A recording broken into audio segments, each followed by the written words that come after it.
since the election in November, I've heard the word historic a lot. People said it was a historic election. It was a historic change in the first district.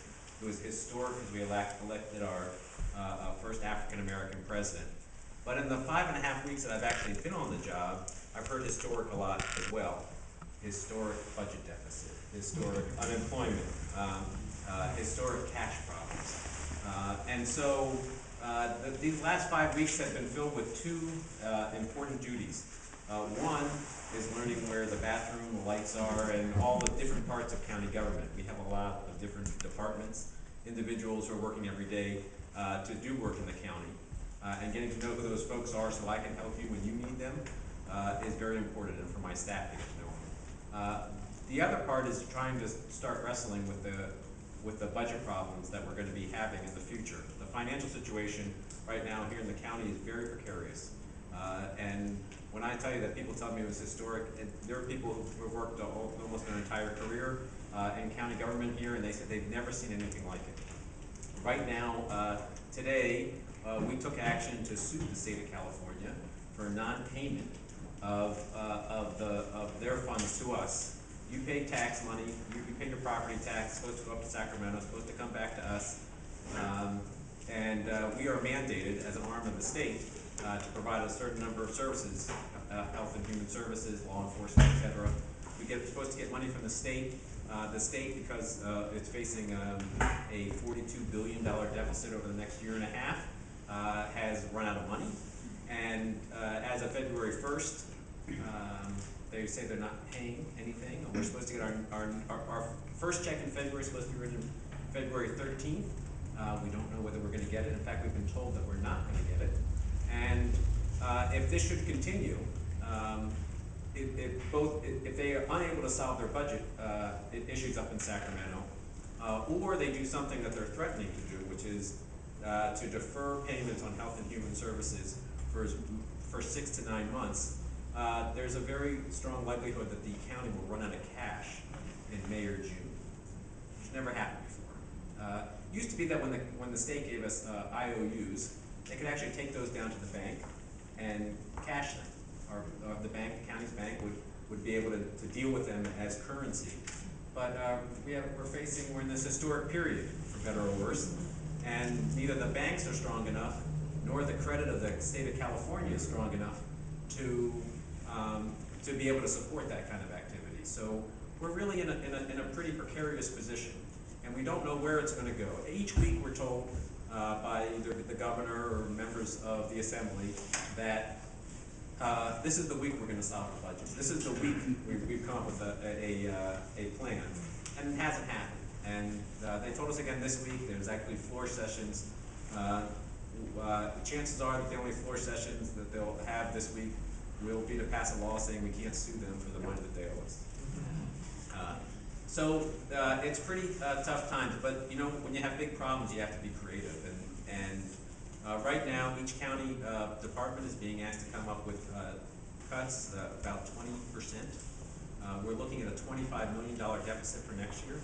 And just to give you some sense of how big that is, although the county budget is over $400 million, depending on how you count, a little more, a little less, there's only about $125 million that's discretionary, that we have some control over. So we're going to be taking a $25 million hit on that $125 million. So that's pretty significant.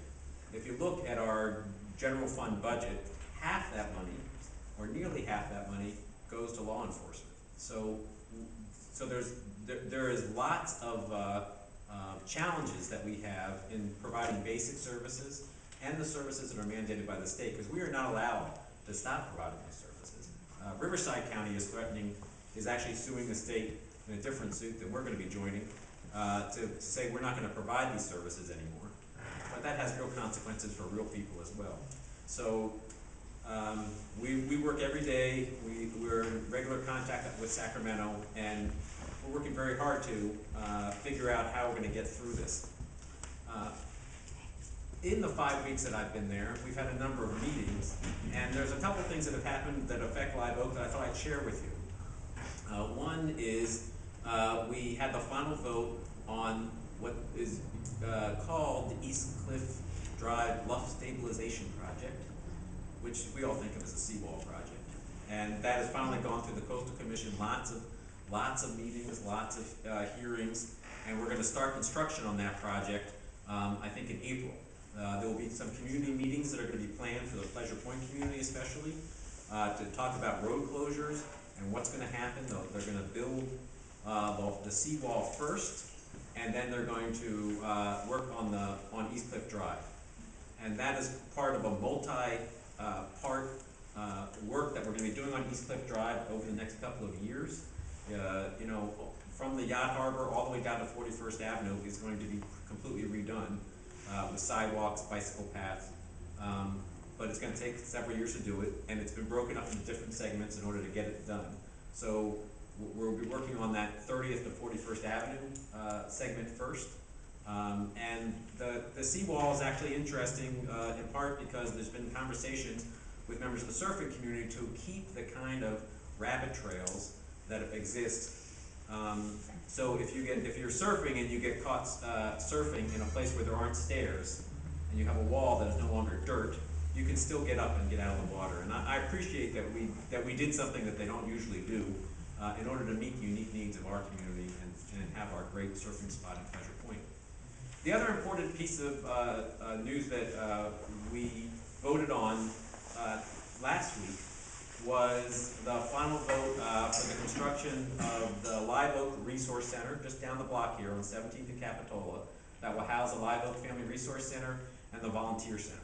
And so we're actually going to start turning earth this summer, and it's a really exciting project. And I can think at this time, when people are in need, to have these services located here in Live Oak is all the more important. So I'm really excited to get started on this project.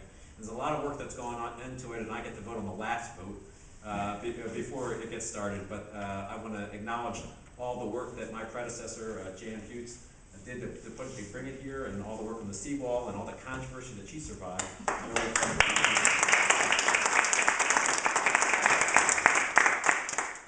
So there's a couple things though that I want to talk about tonight. One is I'm videotaping my remarks because I follow the Live Oak list, and one of the things that I heard from people is they want to have contact with their supervisor, and I'm working very hard to provide that contact. And I started weekly meetings that I'm going to be holding around the district on Wednesday, this month Wednesday afternoon, next month Wednesday mornings. I think we have a sheet about it so people can know the times and dates. We had a great first meeting over at People's Coffee on last week, and about 20 people showed up, and we had a great conversation about issues. Went out to the summit this week, Santa Cruz Gardens, and then SoCal, and then we'll be starting all over again. But I also have a YouTube channel because I found during the campaign that I did some short videos, and people actually watched them. And so I wanted to give people an opportunity. I'll be posting this to the list, a link, so people will be able to see the remarks. I do want to do a really good job of being in contact with the constituents of the 1st District. And to that end, not only about holding weekly meetings, but I'll be putting together a regular newsletter. We're trying to get everybody's email because one thing I found out was kind of amazing is that there's a county rule that says you can't send out more than 200 pieces of mail in a month. And that's a good rule because we don't want to be spending tax money on publicizing me to you. But it's virtually free to do electronic mail. And if you sign up, that's one way. We're going to have a regular newsletter talk about when I'm going to be out in the community and what some activities going on or events or issues at the board that you should know about. So I want to encourage you to sign up and get involved that way. I also want to make sure that people have a chance, and so I'm available fairly often at my office, which is your office too, at the county building on the 5th floor, and I encourage you to come up anytime and check out the view. It's pretty good, even though it doesn't face the district.